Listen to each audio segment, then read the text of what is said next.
Can microscopes help diagnose Alzheimer's disease? Have you ever wondered how scientists can see the tiny changes in the brain that might signal Alzheimer's disease?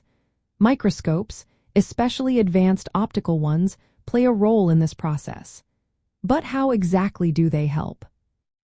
Alzheimer's disease is known for specific brain features like amyloid-beta plaques and neurofibrillary tangles. These are microscopic changes that can be visualized using high-resolution microscopes.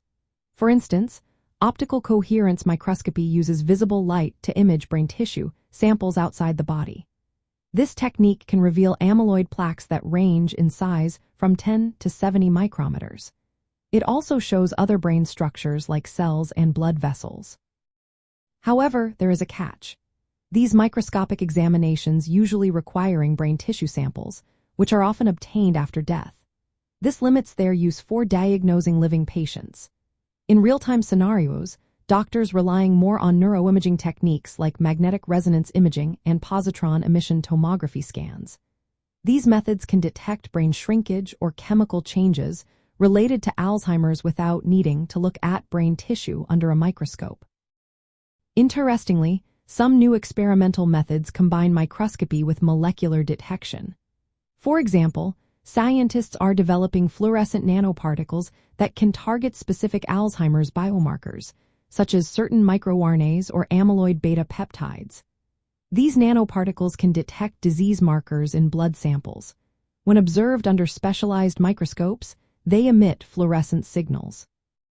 This offers a potentially faster and less invasive way to diagnose Alzheimer's compared to traditional methods. From the perspective of weird science, using optical coherence microscopy to image tiny amyloid plaques is quite fascinating.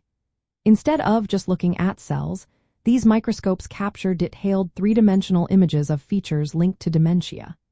The idea that fluorescent nanoparticles can reveal Alzheimer's markers in blood adds a quirky twist to diagnosis. It turns invisible disease signals into glowing clues that scientists can study. In summary, while microscopes can help diagnose Alzheimer's disease by allowing detailed visualization of brain changes, their primary use is in research or postmortem analysis. Emerging techniques that blend microscopy with molecular probes show promise for less invasive early detection. However, routine clinical diagnosis still relies more on imaging and biochemical tests rather than direct microscopic examination of brain tissue.